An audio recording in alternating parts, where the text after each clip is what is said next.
ভারতীয় এস্টাবলিশমেন্ট শেখ হাসিনার পতনের পূর্বাভাস দিতে ব্যর্থ হয়েছিল বলে মন্তব্য করেছেন বাংলাদেশের পররাষ্ট্র উপদেষ্টা মোহাম্মদ তৌহিদ হোসেন।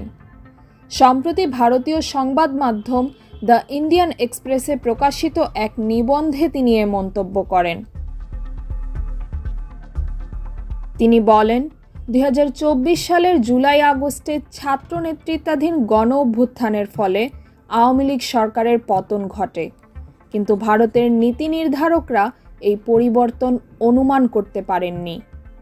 তৌহিদ হোসেন দাবি করেন, সরকার সংখ্যালঘুদের নিরাপত্তা নিশ্চিতে অঙ্গীকারবদ্ধ, কিন্তু দুর্ভাগ্যজনকভাবে ভারতীয় মিডিয়া অতি রঞ্জিত ও মিথ্যা অভিযোগ তুলে নেতিবাচক প্রচার চালাচ্ছে। এ সময় তিনি ভারতীয় সাংবাদিকদের বাংলাদেশে এসে নিরপেক্ষভাবে প্রতিবেদন তৈরির আমন্ত্রণ জানান।